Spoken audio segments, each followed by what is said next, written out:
એવું છે કે બધા જ રાજાની શક્તિ પોતાનામાં ખેંચી લે છે. હવે એક રાજા અપમાનિત થઈ પોતપોતાના આસને બેસી જાય છે. મિથિલાનો રાજા ઘોષણા કરે, આખું જગત ક્ષત્રિયહીન થઈ ગયું છે. વીર બહિન માહી મે જાની કહી જનક જસ અનુચિત શ્રી રામ જય રામ જય જય રામ શ્રી રામ જય રામ જય જય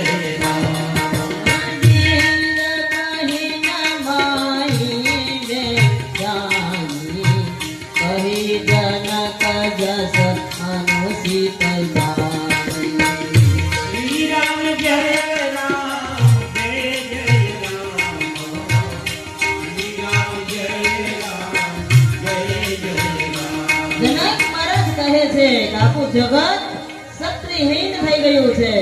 મને લાગે છે કે કોઈ આ ધરતી પર સાચો વીર પુરુષ રહ્યો નથી. ત્યારે કોઈ રાજા બોલ્યા નહીં, પરંતુ સુમિત્રા નંદન લખનથી સાંભળી શકાયું નહીં. એમનું શરીર ધ્રુજવા લાગ્યું, નેત્રો લાલ થઈ ગયા, ભ્રુકુટી ઊંચી નીચી થવા લાગી અને રોમે રોમ ઉભા થઈ ગયા. રામજીની સામે જોઈને બોલ્યા, મહારાજથી મર્યાદાનો ભંગ થતો હોય તો મને માફ કરજો, બાકી આ જનકના શબ્દો પાછા ખેંચાવો, નહીતર પછી મને મંજૂરી આપો. વિચાર કરો, ક્યાં લખન કેટલા ઉગ્ર બની ગયા હશે. જનકજી આટલી મોટી વ્યક્તિ અને લખન તેમજ મહારાજ, લખને તેમને મહારાજ કે રાજા નથી કહ્યું અને આખી જનક શબ્દથી પ્રયોગ કર્યો છે. ખાલી જનક શબ્દથી પ્રયોગ કર્યો છે. લખન કહે, મહારાજ આપ સભામાં ન હોત તો તેની વાતનો હું સ્વીકાર કરી શકે, પરંતુ રઘુકુળના મણી એવા આપ અહીં બિરાજેલા છો, છતાંય જનક આવી અયોગ્ય ભાષા બોલે, શું એ આટલું પણ ન સમજી શકે? મહારાજ આપનો જો પરિશ્રમ લેવાનો હોય તો મને હુકમ કરો. આપની જો મને આજ્ઞા મળી જાય તો બ્રહ્માંડ ને દડાની માફક ઉસકી લઉં. માટીના કાચા ઘડાને જેમ બાળક ફોડી નાખે તેમાં બ્રહ્માંડના ટુકડે ટુકડા કરી નાખું. મહારાજ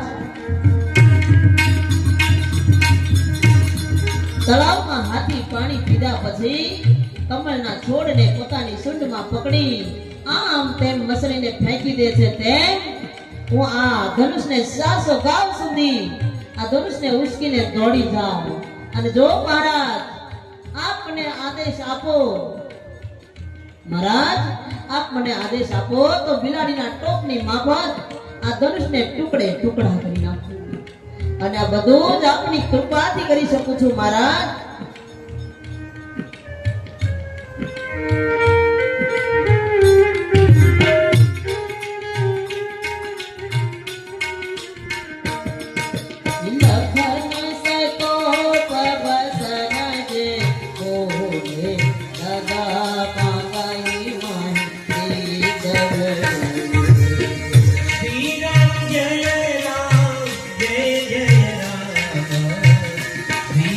જય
દરેક રાજાઓ અને બંદીજનોએ ધનુષની જાહેરાત કરી ત્યારે એક એક રાજાઓ ઊભા થઈ પોતપોતાની શક્તિથી ધનુષ ઉંચકવા લાગ્યા, પરંતુ એ શિવ ધનુષ હતું બધા રાજાની શક્તિ પોતાનામાં ખેંચી લે એવી તાકાત હતી. આમ એક એક રાજા અપમાનિત થઈ પોતાના આસને બેસી જાય છે. ત્યારે મિથિલાના રાજાને ઘણું દુઃખ થાય છે, એટલે એ બોલે છે કે વીર બહીન મહીને જાની કહી જનક જસ અનુચિત બાની. મને લાગે છે કે કોઈ આ ધરતી પર સાસો વીર પુરુષ રહ્યો નથી. ત્યારે કોઈ રાજા બોલ્યા નહીં, પણ સુમિત્રા નંદન લખનથી સાંભળી શકાયું નહીં, એટલે એનું શરીર ધ્રુજવા લાગ્યું છે. નેત્રો લાલ થઈ ગયા, ભ્રુકુટી ઊંચી નીચી થવા લાગી અને એના રોમ રોમ ઉભા થઈ ગયા. રામ સૌને સામે જોઈને બોલ્યા, મહારાજ મારાથી મર્યાદાનો ભંગ થતો હોય તો મને માફ કરજો, બાકી આ જગતના શબ્દ પાછા ફસાવો, નહીતર પછી મને મંજૂરી આપો. લખનજી રામજીને સભામાં કોઈ જેમ તેમ બોલે સહન કરી શકે તેમ નથી, એટલે લખન મહારાજ ઉગ્ર થઈ ગયા. આપની જો મને આજ્ઞા મળી જાય તો બ્રહ્માંડને ગળાની માફક ઉસકી લઉં, માટીના કાચા ગળાને જેમ બાળક ફોડી નાખે તેમ આ બ્રહ્માંડના ટુકડે ટુકડા કરી નાખું મહારાજ. તળાવમાં હાથી પાણી પીધા પછી કમળના છોડને આમ તેમ સૂંઢમાં પકડીને રમત કરી અને ફેંકી દે છે, તેમ હું 400 ગાવ સુધી આ ધનુષને ઉસકીને દોડી જાઉં મહારાજ. અને જો મહારાજ આપ મને આદેશ આપો તો આ ધનુષને હું બિલાડીના ટોપની માફક ઉખેડી નાખું, અને આ બધું હું આપની કૃપાથી કરી શકું મહારાજ. લખન સકો પવસન જેવો કદમગની મંદી ગગનોને. શ્રી રામ જય રામ જય જય રામ, શ્રી રામ જય રામ જય જય રામ. सकल लोग सब भूप राम, यही हरख नमक करुणाम.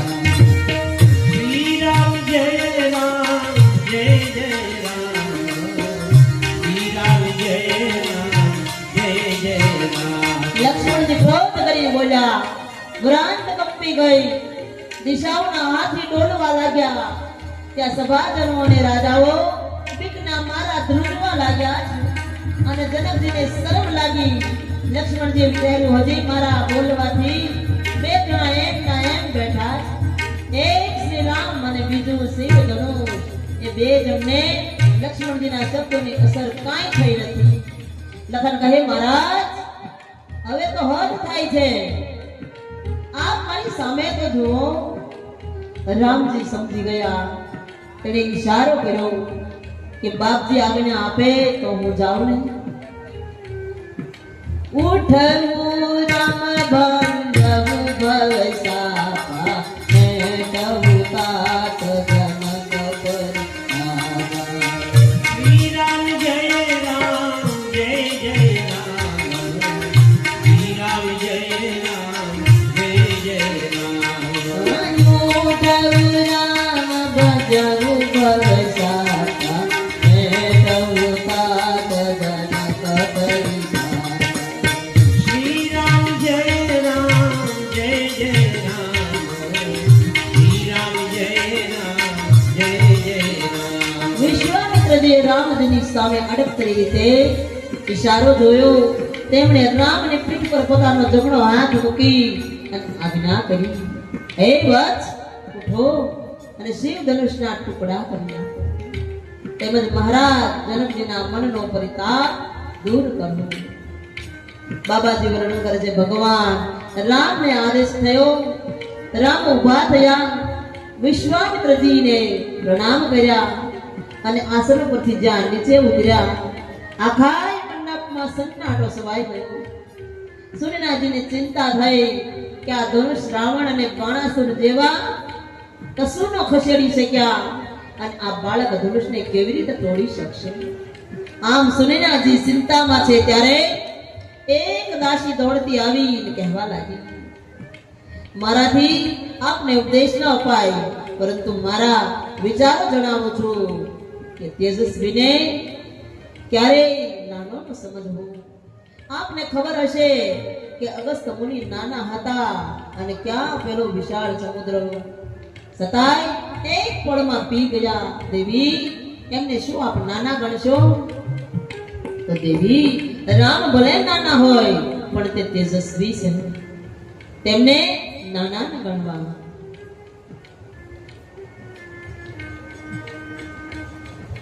ગણનાયક બળદાયક દેવા